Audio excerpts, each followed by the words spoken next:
department, services, galore, are all stretched, and we are all working feverishly to solve and remedy all of the above as quickly as humanly possible. I'll now turn things over to Chief Kyle Hagstrom, Fire Chief of the City of Marysville.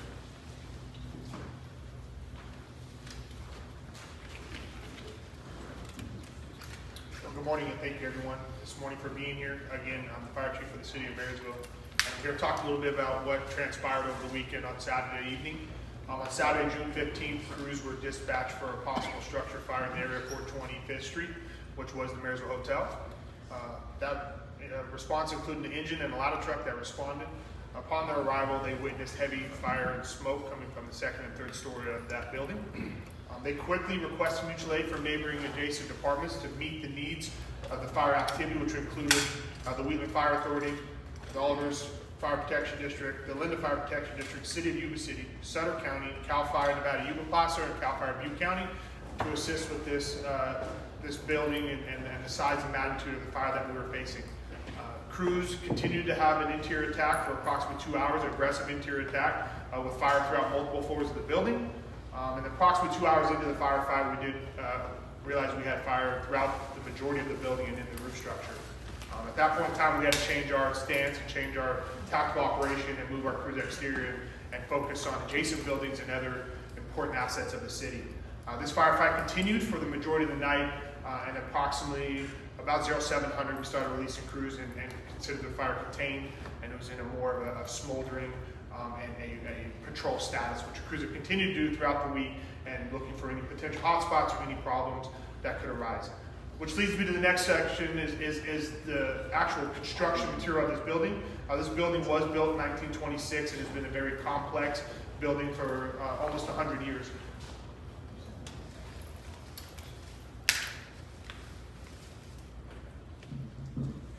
Again, as I was saying, this is a very complex building built in 1926 and was built as an original hotel, the Marysville Hotel. And then throughout the years was occupied until 1986. And since 1986, it's been unoccupied and has been a potential property for the City of Marysville. And didn't have some of the same fire suppression systems that modern buildings have. There was no active fire sprinkler system in this building or a fire alarm, which allowed this fire to get ahead of the fire department.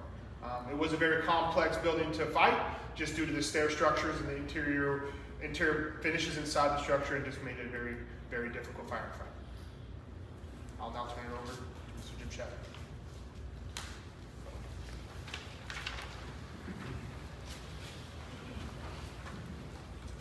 Good morning. Jim Shad, City Manager for the City of Marysville. I'll give a quick brief on where we're at with the incident today. Since the incident started, city staff and our partners at the county, Caltrans and CHP have worked tirelessly to expedite the restoration of traffic and business in the area. The issue is the city's top priority, and it's actually been my only priority in the last few days. The regional impact caused by this incident and the unsafe condition of the hotel has overwhelmed our resources. The structural engineer's report was not good news, and the unsafe condition prevents us from opening up traffic. Additionally, it appears that the insurance coverage on the building was minimal. While I believe the owner, Urban Smart Growth, has more than adequate resources to do the right thing and make the building safe so that we can restore traffic and restore business to our community, I am not confident that at this point they will. Because of the devastating impact that this has had on our residents, our community, our businesses, commuters, and the movement of goods within the region, the city has declared a local emergency, and we'll be seeking guidance from the state as soon as we get done with this press conference. I want to thank our public safety staff, our public works staff, for the excellent response to the incident itself. I think the firefighting and suppression activity was textbook, went very well. Thank goodness the building was vacant and there was no loss of life. I'd also like to thank Caltrans and our other partners for coordinating and supporting the immense traffic issue that we have. They've been excellent to work with on this issue. As I mentioned, immediately after this meeting, we'll be contacting Cal OES and starting the process of seeing what the next steps are in dealing with the situation. With that, I'm going to turn it over to Chief of Police for a brief on the traffic situation.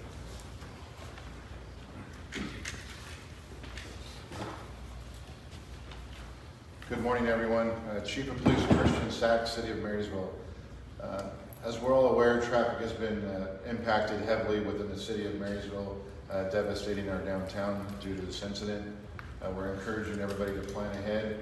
Obviously, there is closures with the State Highway 70 from 3rd to 6th Street, which is a detrimental impact to the downtown. So we encourage everybody to plan ahead as they are making their traveling plans. You know, our peak times of high traffic are in the early morning and late afternoon. We're seeing a higher volume between 4 p.m. and 7 p.m. We do have several traffic measures in place to help mitigate some of that traffic. We recommend obviously avoiding the E Street corridor, following the detour signs, so that way we can help with that flow and maintain that traffic accordingly on that. We've been working feverishly with our partners from Caltrans, as it's been stated. They've been great partners to us to be able to help constantly evaluate the dynamics of the traffic that's coming through town, and also rerouting plans and what we can plan for the foreseeable future. We do have truck traffic rerouted, signs all the way down to Natomas and all the way up to Chico, rerouting truck traffic around the city to try to also help mitigate some of the traffic measures for us. So please plan ahead, drive safe, you know, slow down, adhere to all the, we know it's a new pattern and there's some one-way streets, but just slow down, drive safely, and pay attention to those signs that are out there. Thank you.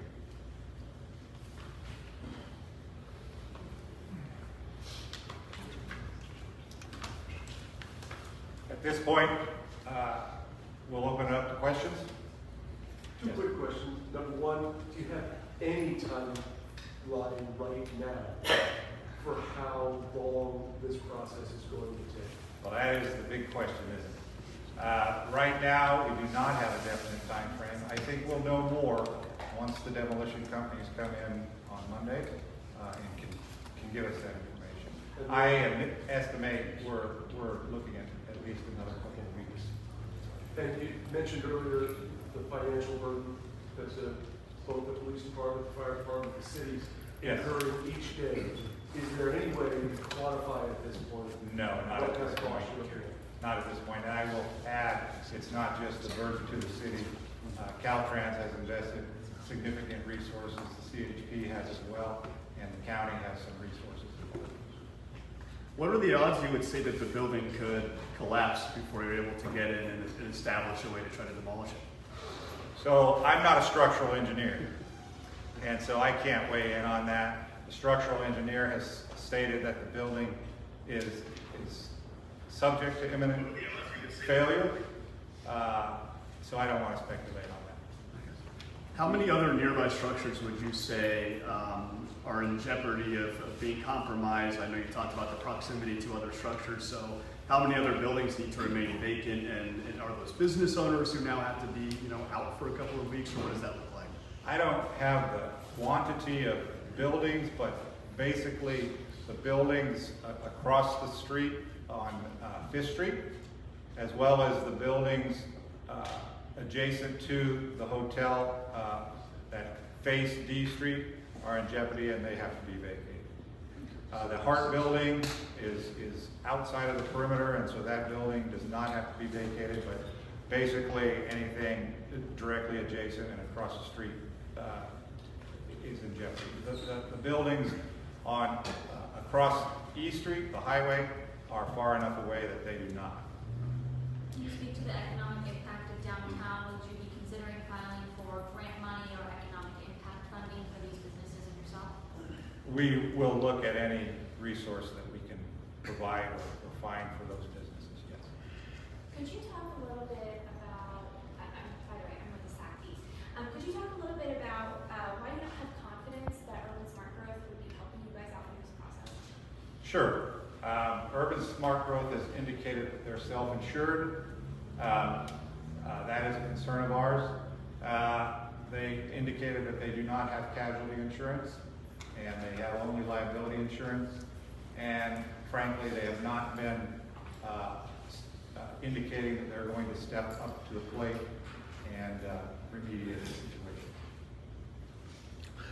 Have you had an opportunity to tally up what the costs to the city of Marysville have been for fire suppression, police enforcement, public works? I believe I answered that question earlier, but the answer is we have not tallied up those costs. Any update on the fire investigation, you know what the cause may have been? We are waiting to get into the building. As you know, the engineer indicated the building is unsafe. We are in constant contact with the engineer, and our fire chief could probably explain that better, but there is a lot of water loading on the building from the suppression itself, as well as unknowns as far as the structural integrity. So we are working with the engineer to see when we can get some of our fire investigators into that building.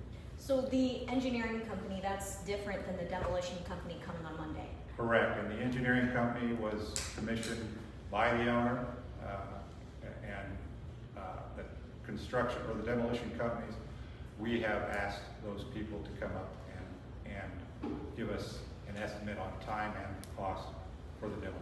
So yesterday, when I was here, there were still active flames, or, small fire broke out in the building. Is that part of the reason this is taking so long? Is that, The flames or the small hot spots are of concern. I'm not sure if they're a concern regarding entry to the building, but our fire department is constantly monitoring that, controlling the area, and they will suppress as necessary. There's likely not enough significant fuel loading left to create a large fire again, but we obviously don't want it to affect the neighboring properties. but on Monday, is it gonna be guaranteed that it's, safe for the demolition people to go in there and do their part? There's no guarantee. That's the issue with a structural integrity problem. How do you get in to further verify the structural integrity if you're concerned it's going to fail? The structural engineer recommended Cal OES's 105, their calculations, a 105-foot perimeter from the building. How is that going to be implemented, and who's going to pay for it? It is already implemented. I'm not sure of the question, but the 105-foot perimeter has been made around the building, and that will remain until we have new news from the structural engineer or the building is demolished. By perimeter, do you mean barricades or fencing or something that keeps people out and helps protect the buildings on D Street that are within the fall zone? I'm going to let the fire chief answer that question if you would like.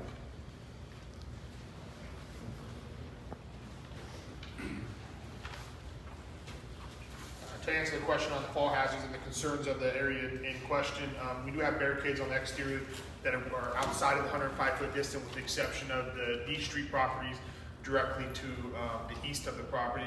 If our public is staying outside of those already established barricades, we're in good shape.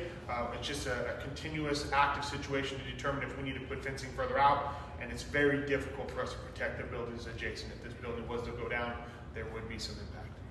So there's really nothing to keep people from actually entering the area, no physical barricade or no physical fencing or anything? That's correct. There is a security company on site that's been hired by the active building owner to help maintain and manage that situation. There is no physical barriers required. And this is a question for Chief Sachs. The guard that was there yesterday afternoon around 3 o'clock indicated that there were some kids that were in the alley. This would probably have been Wednesday. And one of them apparently was inside. It caught the attention of the guard because the kid in the alley was hollering into the building.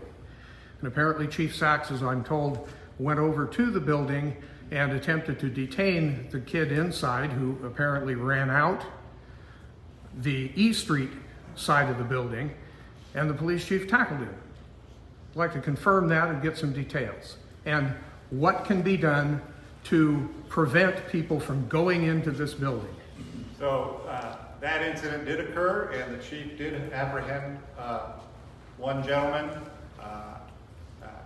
who had a weapon, a knife,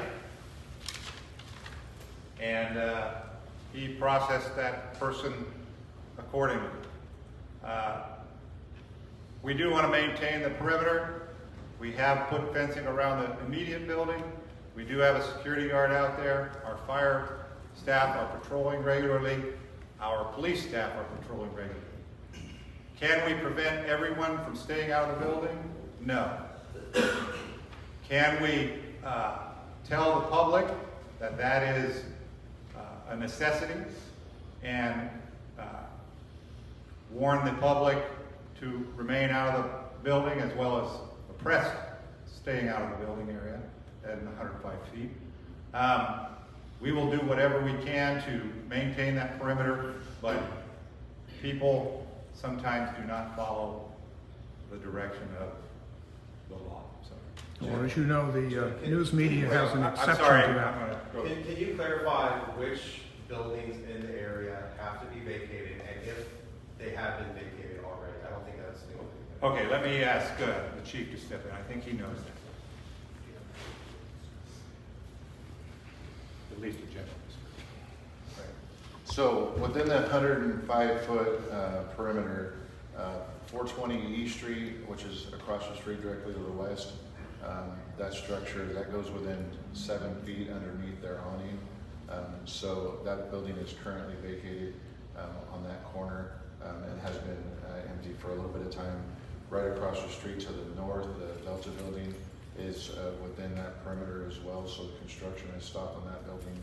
And then when you go to the east side of that, which is our High Street alleyway, the businesses that are impacted there are the training zone, the party rentals, and VIP pets. To my understanding, they've been notified, and if they haven't moved, they are at this point in time. I know that VIP pets, from what I understand, has already vacated, and so is the party rental.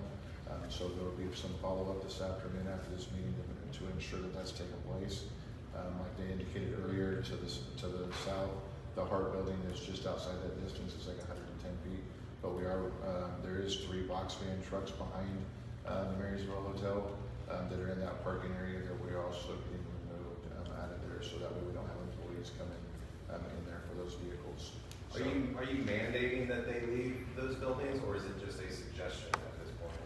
At this point in time, the instruction is they have to vacate everything within 105 feet of that area.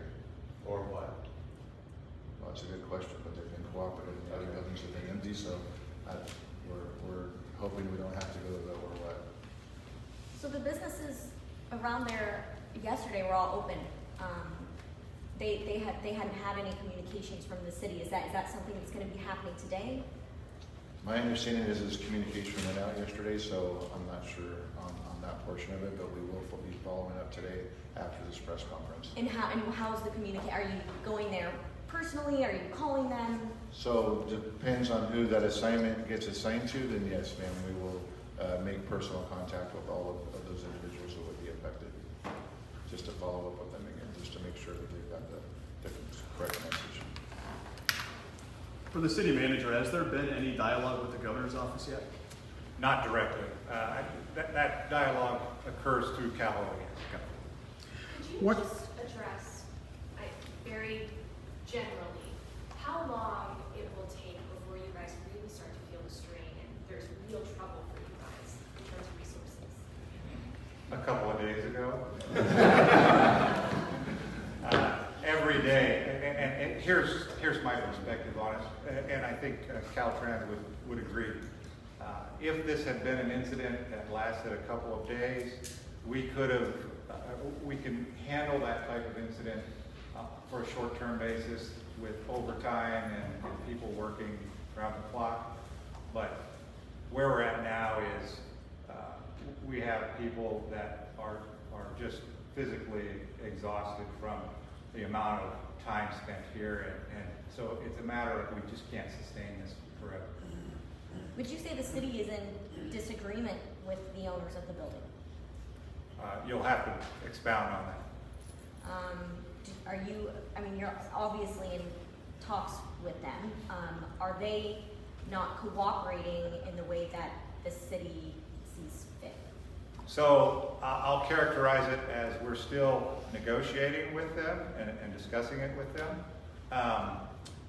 The disagreement is who is responsible and when for the remediation, and how quickly can that be done. What kind of funding will be available as a result of the emergency declaration and your request to the governor's office to assist Marysville businesses that have been impacted or have had to close because of the evacuation zone, the fall zone? I can't answer that at this point. That is why we will be talking to the folks at Cal OES immediately after this. Have you had contact with our local lawmakers in Sacramento at the Senate and House? We have had contact with some of the lawmakers, yes. And what are they telling you? I'm not at liberty to say right now. Are they able to do anything? Introduce I legislation? don't have any. Put a little I pressure? don't have any response to that. Anybody else? Thank you. Thank you.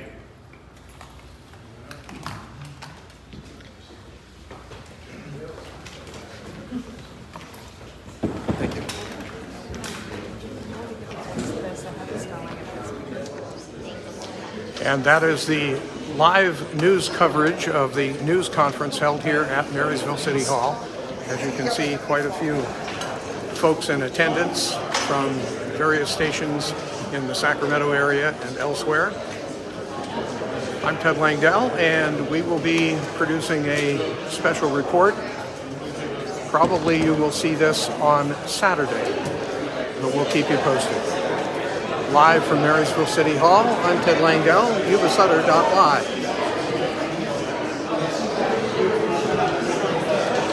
Pardon me?